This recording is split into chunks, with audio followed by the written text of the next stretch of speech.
the fading light of 1942 London, the air carried a cold, metallic taste, a mixture of fear, rain, and the distant thunder of war.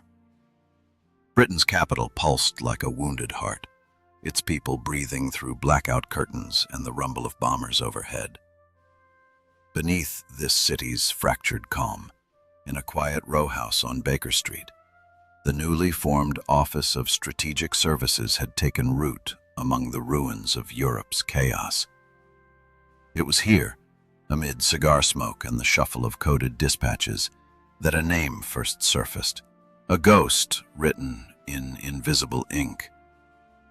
They called him Agent Shadow. No records before the war, no family on paper. Just a face remembered differently by everyone who'd ever met him. Some said he was American. Others swore he spoke French like a native. A handful whispered that his accent shifted mid-sentence as though his tongue refused allegiance to any flag. Whatever the truth, he appeared at a moment when the Allies needed someone who could vanish in plain sight and reappear inside the enemy's mind. The OSS had learned quickly that wars were not only fought with tanks and rifles, they were won or lost in whispers, in the invisible spaces between trust and betrayal. And Agent Shadow understood that better than anyone. He moved through the war's underbelly like a rumor that refused to die. The file that bore his name, if it was his name, contained little more than a photograph so blurred it seemed the camera itself feared focus. Field capabilities, exceptional. Linguistic range, unknown. Psychological profile, fluid. Someone had written in the margin a single line that seemed to define him completely. If caught, he'll lie so well, he'll believe it. Recruitment came through a man named Colonel James Donovan, the future father of the CIA. Donovan had a talent for spotting the dangerous kind of genius, people too clever for their own safety, too reckless for peace. Shadow fit that mold perfectly. When he was summoned to an unmarked office near Grosvenor Square, the conversation lasted less than 10 minutes. Donovan spoke of duty, of the need for men who could walk through the fire without leaving footprints. Shadow simply listened, nodded once, and said, "When do I start?" That evening he burned his birth certificate. The training that followed was brutal, even by wartime standards. Shadow learned to forge documents, pick locks, dismantle radios blindfolded, and shoot without aiming. But his true weapon wasn't his hand. It was his ability to become someone else entirely. In role-play exercises, instructors watched with growing unease as he slipped between identities: a Berlin clerk, a Paris black marketeer, a disillusioned Luftwaffe deserter. He didn't just imitate, he inhabited. By late 1943, the OSS had decided to test him where failure meant certain death, inside occupied France. The mission, codenamed Operation Whisper, aimed to infiltrate a Nazi intelligence cell suspected of feeding false information to the Allied command. Shadow's cover story was simple but lethal. He was a rogue courier selling Allied codes to the highest bidder. To the Germans, that made him a traitor worth protecting. To the Allies, it made him a ghost no one could officially acknowledge. He was dropped by parachute near Rouen on a moonless night. The wind tore at his chute. The ground came up too fast. When he landed, he rolled into a ditch and lay still, counting the seconds until silence returned. The countryside smelled of damp wheat and diesel. Somewhere far off, a train screamed through the darkness, a reminder that the machine of war never slept. For weeks, Shadow moved through France's shattered towns, building his legend brick by brick. He bribed guards with counterfeit notes, shared brandy with German officers, and whispered false rumors in cafes thick with cigarette smoke. Each lie was a step deeper into enemy trust. Yet the deeper he went, the more blurred his sense of allegiance became. Somewhere between truth and deception, he began to wonder which side he truly served. The OSS back in London monitored his transmissions with a mixture of awe and dread.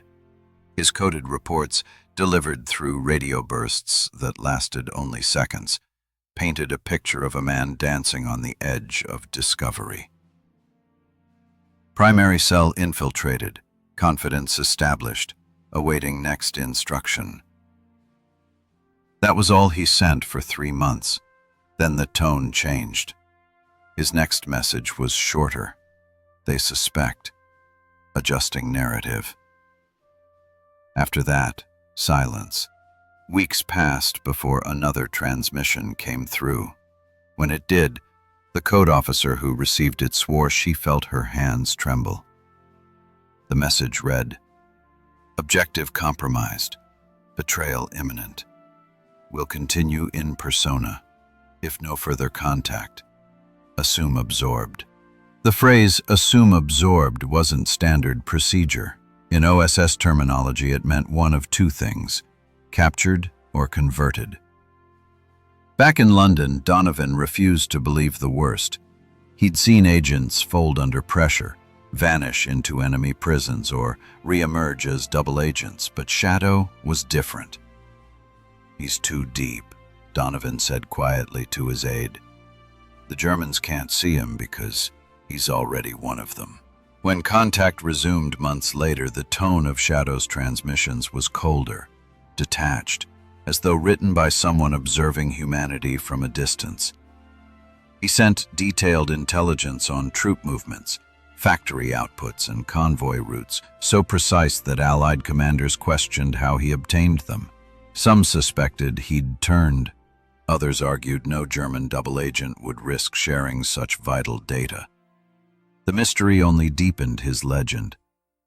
In 1944, he orchestrated an operation that saved hundreds of resistance fighters from execution near Lyon. Disguised as a Gestapo officer, he intercepted the execution orders and replaced them with transfer documents, buying enough time for an Allied air raid to scatter the prison convoy. The prisoners never knew who saved them. They only remembered a tall officer with gray eyes who vanished into the smoke as bombs fell. That act earned him a mention in dispatches that never reached public record. Officially, the OSS denied knowledge of any Agent Shadow. Unofficially, they called him their invisible hand in Europe. But even invisible men cast shadows, and sooner or later, the light finds them. The deeper Shadow went into the Nazi command structure, the more he began to resemble the very darkness he was fighting. By the spring of 1944, his assumed identity, Hans-Dieter Weiss, a mid-level intelligence courier for the Abwehr, had become so convincing that even German officers began deferring to him for information. His uniform was immaculate, his papers flawless, his manner disarmingly calm. Those who met him said he carried an air of quiet inevitability, like a man who knew he would survive whatever history decided to throw his way. He reported to a colonel in Paris, a man named Erich Bauer, whose devotion to the Reich was as unshakable as his hatred for spies. Bauer had an instinct for deceit. He could smell it in the sweat of a liar's hand. Yet somehow he trusted Weiss. Maybe it was because Shadow understood fear the way predators did, by mirroring it back until the prey froze.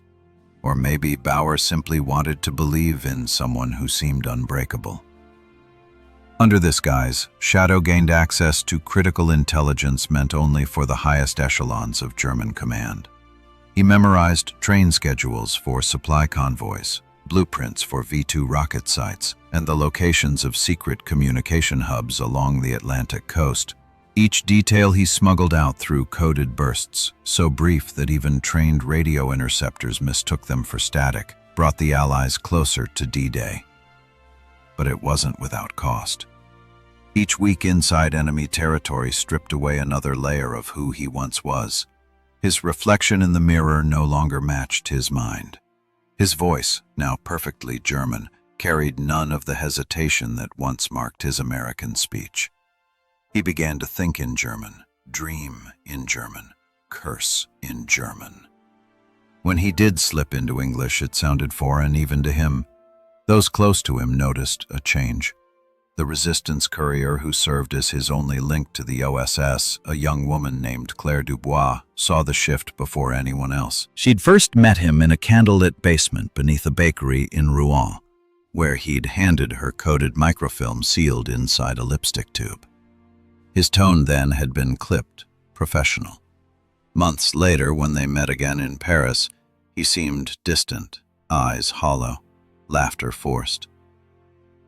"You've been under too long," she warned him softly. He'd stared past her, listening to the street noise above them. "The trick," he said finally, "is to forget who you are before they make you remember." Claire didn't understand what he meant until later. In May 1944, an intercepted Allied transmission was discovered by the Gestapo in Caen. It mentioned an agent embedded within German ranks, codename Shadow. The Germans assumed it was propaganda, a phantom to explain their security leaks. But Bauer, paranoid and perceptive, ordered an internal review of all his intelligence officers. Every name was checked. Every file was examined. All except Weiss's. Bauer said it was unnecessary. "That man," he told his subordinates, "is incapable of betrayal." It was the only reason Shadow survived. Still, the walls were closing in. He knew it. The air around him grew heavier with suspicion. His coded transmissions became shorter, colder. Pressure increasing. Compromise imminent. Then, in one report, an odd phrase appeared. "I am no longer certain which side holds the truth." The OSS analysts who decrypted it debated for hours. Some argued it was a warning, that he feared interrogation. Others believed it was a confession. Donovan refused to pull him out. "If he's questioning the truth," he said, "that means he's still searching for it. Leave him." By June, the Allied invasion was underway. Shadow's intelligence had proven vital in identifying weak points along the Normandy defenses. But instead of exfiltration, he received new orders, ones that would take him deeper into the heart of the Reich. He was to accompany a convoy to Berlin, disguised as an officer reassigned to the Central Abwehr archives. The OSS believed that inside those archives lay proof of secret Nazi negotiations with neutral powers, a revelation that could alter the war's final months. Berlin, however, was a city in ruins. The streets were littered with bombed trams and hollow-eyed civilians dragging carts of ashes. Allied planes screamed overhead day and night. To survive, they required not just skill, but an instinct for invisibility. Shadow found lodging in a half-collapsed apartment near the Tiergarten, its walls blackened with soot. Every morning he reported to the archives, greeted by clerks too exhausted to question why his credentials looked slightly different each week. Inside the vaults, he found what the OSS had suspected and more. Coded documents revealing that several high-ranking Nazi officials were preparing escape routes to South America through Spain and Portugal. Some had already sent emissaries to broker safe passage with foreign diplomats. But amid the chaos of these files, one name appeared again and again. Operation Fenris. Shadow couldn't decipher it fully. The references were fragmented. Phrases like "initiated 1943", "OSS penetration compromised", and "containment directive". But one note chilled him to his core. Shadow contact confirmed. Reclassify asset. He stared at the words for a long time. It was as though someone had written his obituary months before he'd read it. That night, he made a final transmission to London. It was brief, almost emotionless. Mission continuing. Internal breach suspected. Will verify. If silence follows, act accordingly. Then, he vanished from the airwaves. The OSS assumed he'd gone underground, perhaps captured. But what they didn't know, what no one outside Berlin would know for decades, was that Shadow had found something in those archives that changed everything he believed about his mission, about himself, and about who had truly recruited him. Among the files stamped Operation Fenris, he discovered correspondence not between German officers, but between an OSS operative and the Abwehr itself. The messages discussed asset realignment and controlled misinformation flow. In other words, there was a deal. The OSS had been feeding intelligence to the Germans deliberately. Shadow's infiltration, it seemed, was not a solo mission. It was bait. A carefully constructed... The years rolled forward, and with them came new wars, new spies, new lies. But within the archives of the intelligence world, some names refused to die. Agent Shadows was one of them.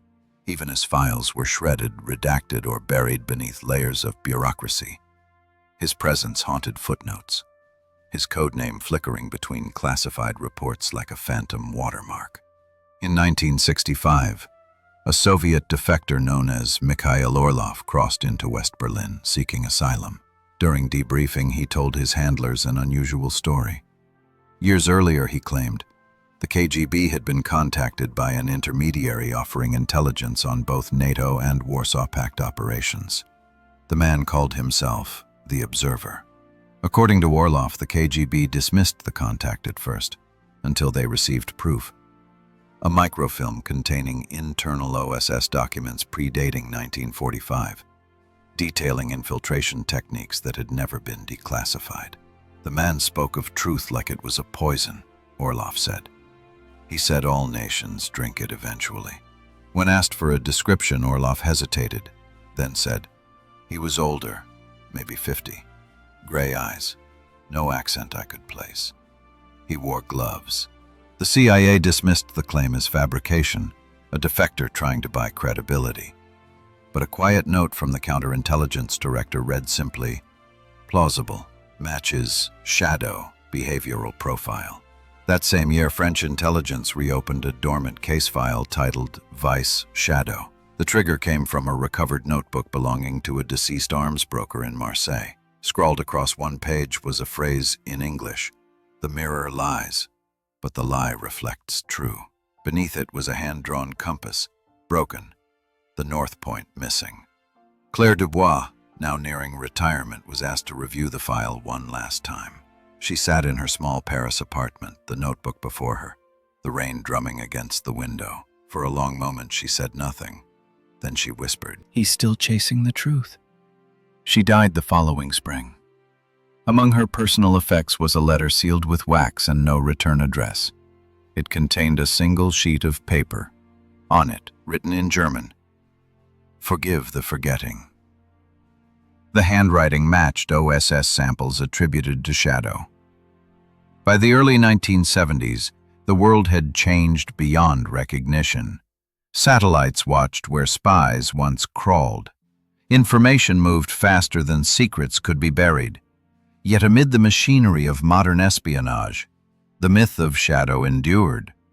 Rumors placed him everywhere, in the jungles of Vietnam advising special operations, in East Berlin training defectors, even in the Middle East orchestrating disappearances for those who wanted to vanish as completely as he had. The CIA launched one final effort to verify his fate. Codenamed Project Fenris Revisited, the operation was meant to trace any surviving remnants of the wartime deception that had once defined him. Analysts combed through thousands of documents, searching for patterns, aliases, unexplained gaps in intelligence chains. One young researcher, assigned to cross-reference old OSS frequencies, discovered something extraordinary. A set of transmissions from 1971 matching Shadow's encryption style. The signal originated somewhere near the Austrian Alps. The content was fragmentary, distorted by distance and time. But one phrase was clear. The war never ended, only changed uniforms. A CIA field team was dispatched to the coordinates. They found nothing, no station, no equipment, only a burned-out cabin half buried in snow. Inside, they discovered a rusted transmitter, a typewriter missing several keys, and a small wooden box containing a faded photograph. The image showed a young man in an OSS uniform standing beside Colonel Donovan in 1943. The edges were burned, but on the back someone had written, "For those who remember, forget." It was signed simply, S. After the discovery, the CIA quietly sealed Project Fenris Revisited. The official conclusion read, "Subject deceased prior to 1950. Subsequent evidence inconclusive or fabricated." Yet privately, a handful of analysts believed otherwise. They argued that Shadow had anticipated their search, leaving behind just enough to remind them that he was still ahead, still unseen. By 1975, the U.S. Senate's Church Committee began investigating intelligence abuses, pulling skeletons from closets long locked. Among the documents surfaced during testimony was a memo dated 1944, marked Eyes Only, Donovan. It referenced an autonomous asset used to funnel disinformation through Nazi networks, an agent never formally registered. The memo ended with one chilling line. If he survives, he cannot be allowed to return. Historians debated whether the line referred to Agent Shadow or to a composite myth used to explain a pattern of covert deception. But the phrase would later appear in Cold War literature, cited by journalists and novelists who saw in it a metaphor for the entire intelligence age. Men and women who vanished into lies until truth itself became irrelevant. Then came 1983. The world was again teetering on the edge as nuclear tensions reached their fever pitch. In that atmosphere of fear, another anomaly surfaced. British listening posts intercepted a scrambled transmission repeating a phrase from an extinct OSS cipher. Decoded, it read, "The compass turns west one final time." The signal came from South America. An MI6 operative in Buenos Aires was quietly dispatched to investigate. His report, never made public but later leaked, described a meeting with an elderly man who lived alone near the coast. The man's voice was weak but articulate. He spoke fluent English, German, and Russian. When shown a photograph of the young OSS officer from 1943, he smiled faintly and said, "He learned too much about the mirror." The operative pressed for a name. The old man only replied, "Names are for the living." The following week, The house burned down. No body was found. After that, Agent Shadow vanished again, perhaps for the last time. But history, as always, refused to close the file completely. In 1992, after the collapse of the Soviet Union, newly released archives revealed something that reignited speculation. A KGB dossier labeled Ghost Protocol 12 contained intercepted correspondence between unknown parties in 1969 discussing the transfer of historical asset Shadow to safe status. The documents hinted that he'd been relocated under a new identity, granted asylum in exchange for silence about Allied wartime operations. If true, it meant he hadn't died a spy, but lived as a man stripped of every allegiance. No country ever claimed him. No grave ever bore his name. Yet his fingerprints, metaphorical or otherwise, appeared everywhere in the fabric of Cold War espionage, in the methods of infiltration, the art of deception, the quiet suggestion that every truth could be inverted. He became less a person and more an idea, the perfect ghost. When the CIA finally declassified portions of its OSS records in 2001, journalists scoured them for traces of the myth. Buried deep in Appendix 47, amid yellowed pages of obsolete ciphers, one analyst found a typewritten note attached to a weathered photo negative. It read, "For those who still chase shadows, remember, we built them." The handwriting was Donovan's. By then, Donovan himself had been dead for decades, but his note sparked a new generation of researchers to question whether Agent Shadow had ever existed at all, or whether he was a cover story created to explain the disappearance of multiple agents sacrificed to wartime secrecy. And yet, the evidence refused to vanish completely. In 2005, a private collector in Switzerland purchased a crate of wartime relics at an estate auction. Inside was a battered leather journal containing encrypted notes, half-burned pages, and sketches of compasses and wolves. When decrypted by historians, one passage stood out. "They used me to lie to the enemy, and the enemy to lie to themselves. Truth was never the goal, it was the cost." The final line of the journal read, "If I vanish, it is only because the truth demands silence." The handwriting matched the OSS file once attributed to Shadow. Weeks passed, and the media storm faded. The world had moved on to new crises, new distractions, new shadows. But inside the private archives of a European intelligence museum in Geneva, a sealed parcel arrived one cold morning in December 2025. It contained a leather-bound notebook, a small brass compass missing its north point, and a brief, unsigned note. "You searched the wrong directions. The truth was never east or west."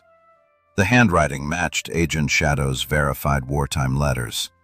Forensic analysts dated the ink as less than 3 years old. When the curator, Dr. Sabine Roth, examined the compass under magnification, she noticed faint micro-engraving along the rim, coordinates leading to a glacial valley on the Austrian-Swiss border, not far from where the 1971 transmissions had been traced. She reported the finding to local authorities. Within 48 hours, the compass was confiscated by men claiming to represent heritage preservation. No paperwork was ever filed. Roth received one final email before her account was locked. A single image attachment showing the same compass resting on a weathered table. A gray-gloved hand adjusted its broken needle. The subject line read, "Some truths do not retire." From that moment, the myth of Shadow exploded beyond academia. Social media sleuths, retired cryptographers, and amateur historians flooded online forums with theories. Some believed he had lived under state protection, others that he'd been revived by a clandestine network of Cold War survivors determined to expose forgotten crimes. But amid the noise, a quieter consensus formed. Whoever Shadow had been, his survival was no longer just legend. It was a mirror, reflecting how much of the 20th century still hid behind locked doors. Then, late one night, a new drop appeared on a public government portal, an unannounced addendum to the 2025 declassification batch. It contained a single, heavily redacted document labeled Department of Defense, subject S/12, Final Debrief. Only fragments were readable. Subject demonstrates retained operational awareness despite temporal dislocation. Expresses regret for earlier actions but maintains they were necessary to prevent larger deception. requests burial without name when the time comes. States, names only complicate the lie. At the bottom, beneath layers of blurred censor marks, a faint stamp emerged when the file was enhanced. Signed, S. Voss, 1999. The digital signature, verified by analysts, contained modern encryption keys, invented years after 1999. Someone had reopened the file and re-signed it recently. The final page followed, untouched by redaction.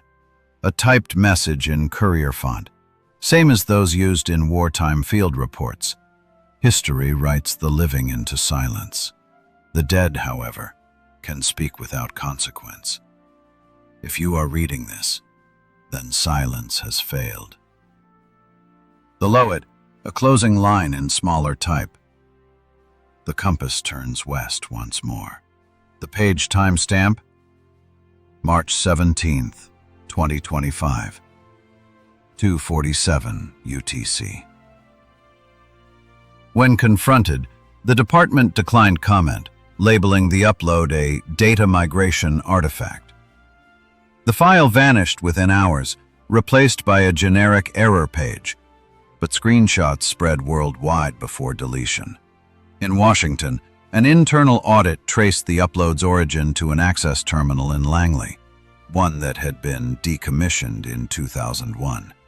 Security logs showed no entry or exit that night. A technician later described the anomaly to journalists. The terminal just came alive for 7 minutes.